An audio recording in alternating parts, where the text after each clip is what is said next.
안녕하세요. 당신의 마음을 읽어드리는 곳, 마음 읽어주는 서재입니다.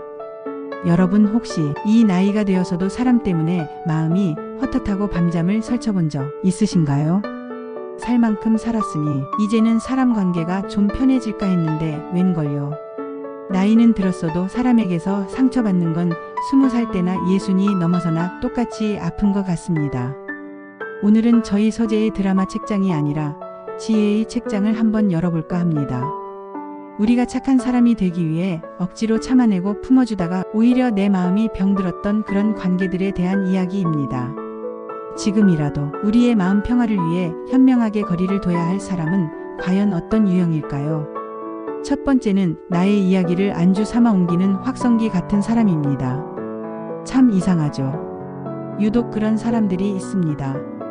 내가 너만 알고 있어 하고 어렵게 꺼낸 속마음이나 사소한 것들까지 다음 날이면 온 동네방네 떠들고 다니는 사람들 말입니다. 그들은 악의가 없다고 말합니다. 난 그냥 얘기하다 보니까 하면서 웃어넘기죠. 하지만 실수가 반복되면 실력이고 의도입니다. 내 비밀이, 내 아픔이, 내 자식의 고민이 그 사람의 입을 거쳐 가십이 되고 안주가 되는 순간 나는 씻을 수 없는 배신감을 느끼게 됩니다. 마치 내 속을 다 내보인 내가 바보가 된 것만 같죠. 이런 확성기 같은 사람들은 사실 남의 이야기에도 내 이야기에도 별 관심이 없습니다. 오직 그 자극적인 이야기를 하는 순간 자신이 대화의 중심이 되는 그 쾌감을 즐길 뿐이죠. 내 비밀이 그 사람에게는 주목받기 위한 재료일 뿐입니다. 60이 넘은 우리에게 가장 중요한 자산은 돈이 아니라 신뢰입니다. 그 신뢰를 밥 먹듯이 깨뜨리는 사람과 계속해서 밥을 먹을 필요가 있을까요? 그 사람과 싸울 필요는 없습니다. 그저 두 번 다시 나의 이야기를 주지 않으면 됩니다. 가벼운 날씨 이야기만 나누는 먼 지인으로 그렇게 조용히 거리를 두는 겁니다. 두 번째는 벽처럼 자기 속은 꽁꽁 숨기는 사람입니다. 첫 번째 유형과는 정반대죠. 이런 사람들은 만날 때마다 내 이야기만 묻습니다. 그래서 아들은 어쨌대? 며느리는? 돈 문제는? 마치 취조를 하듯이 말입니다. 그런데 정작 내가 너는? 하고 물어보면 아휴 뭐 그냥 그렇지 하고 절대 자기 속 얘기는 하지 않습니다. 자기 집안의 약점, 자기 자식의 고민은 철저하게 비밀로 붙이죠. 이것은 관계가 아닙니다. 이건 정보 수집입니다. 관계란 내가 50을 주면 상대도 50을 내어주며 서로의 마음을 교환하는 것입니다. 테니스처럼 공이 오고 가야 하는 것이죠. 그런데 이 사람은 내 마음만 100을 다 가져가고 자기는 0을 내어줍니다. 나만 발가벗겨진 기분입니다. 만나고 돌아오는 길 나는 내 모든 걸 다 털어놓은 것 같아 허탈한데 그 사람은 내 정보만 쏙 빼간 것 같아 찝찝합니다.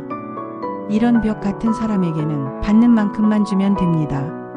그 사람이 자기 이야기를 10만큼 하면 나도 10만큼만 하는 겁니다.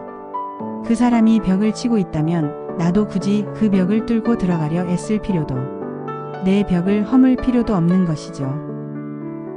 세 번째는 만날 때마다 기운을 빼앗아 가는 사람입니다. 아마 다들 주변에 한두 명씩 있으실 겁니다. 만나기만 하면 한숨부터 쉬고 우는 소리부터 하는 사람. 세상 모든 불행은 자기 혼자 짊어진 듯 남편 흉, 자식 흉, 돈 흉, 부정적인 말을 쏟아내는 사람 말입니다. 우리는 정이 많아서 처음에는 그저 안쓰러운 마음에 다 들어줍니다. 어떡하니? 힘내라. 진심으로 위로를 건네죠. 우리의 정이 우리의 약점이 되는 순간입니다. 그런데 그렇게 1시간, 2시간 그 사람의 감정 쓰레기를 다 받아주고 집에 돌아오는 길에는 이상하게도 내가 기운이 쭉 빠지고 내가 우울해집니다. 심지어 그날 저녁은 알아눕기도 하죠. 내 안의 긍정적인 기운을 그 사람에게 다 빼앗긴 겁니다. 나까지 그 불행에 전염된 겁니다. 이 나이가 되면 우리의 감정과 기운은 그 무엇보다 아껴 써야 할 소중한 자산입니다. 나는 그 사람의 감정 쓰레기통이 아닙니다. 나까지 함께 그 불행의 늪에 빠질 필요는 없습니다. 때로는 오늘 내가 몸이 좀 안 좋아서 하고 그 자리를 피하는 지혜도 나를 지키는 용기입니다. 네 번째는 필요할 때만 연락하는 이용하는 사람입니다. 이 유형이 어쩌면 가장 씁쓸하죠. 평소에는 1년이 가도 연락 한 통 없습니다. 내 생일에도 명절에도 조용합니다. 그러다고 돈 빌릴 일, 부탁할 일, 아쉬운 소리 할 일, 아니면 경조사에 사람 채울 일. 그때만 어떻게 알았는지 세상 가장 친한 척 전화를 합니다. 반가움에 전화를 받지만 끊고 나면 서운함을 넘어 허탈함이 밀려옵니다. 내가 그동안 베푼 정이 겨우 이것이었나? 나를 그저 필요할 때 쓰는 도구로 생각했나? 내 지난 세월의 정이 모조리 부정당하는 기분이죠. 한두 번은 모른 척 받아줄 수 있습니다. 하지만 그게 반복된다면 그 관계는 정이 아니라 거래입니다. 그런 사람의 전화는 이제 반갑게 받지 않으셔도 됩니다. 그것이 나를 지키는 길입니다. 마지막 다섯 번째는 자기 이야기만 하는 일방통행 같은 사람입니다. 세 번째 기운 빼앗는 사람과는 조금 다릅니다. 이 사람은 부정적이진 않지만 만나면 대화가 아니라 연설을 듣게 됩니다. 커피 한 잔을 앞에 놓고 내가 입을 뗄 틈도 없이 자기 자식 자랑, 자기 돈 자랑, 자기 여행 간 이야기, 혹은 자기 아픈 이야기까지 2시간 내내 자기 이야기만 쏟아냅니다. 나는 그저 맞장 붙여주는 관객이 되고 그 사람의 이야기를 돋보이게 하는 들러리가 됩니다. 대화를 하러 간 건데 감정 노동만 하고 오는 거죠. 나는 내 이야기를 할 곳이 없어서 정작 내 마음은 헛헛한데 말입니다.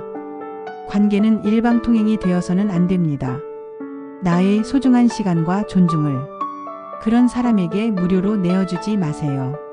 그 시간은 나를 위해 혹은 나를 존중해주는 다른 사람을 위해 쓰는 것이 훨씬 현명합니다.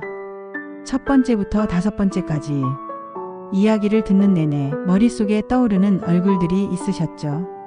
이 나이가 되어 깨닫는 것은 내가 좋은 사람이 되는 것만큼이나 중요한 것이 나에게 나쁜 사람을 멀리하는 것이었습니다. 그들을 미워하고 싸우고 비난하라는 뜻이 아닙니다. 그들은 그냥 그런 사람일 뿐입니다. 내가 바꿀 수 없죠. 우리가 할 수 있는 유일한 일은 더 이상 그들에게 상처받지 않도록 나를 지키기 위해 현명하게 거리를 두는 것입니다.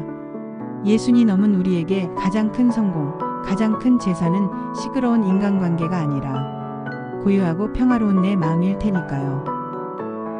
오늘의 이야기는 여기까지입니다. 오늘 마음 읽어주는 서재의 지혜가 마음에 드셨다면 좋아요와 구독으로 응원해주세요. 다음에도 좋은 이야기로 찾아오겠습니다. 고맙습니다. 편안한 하루 되세요.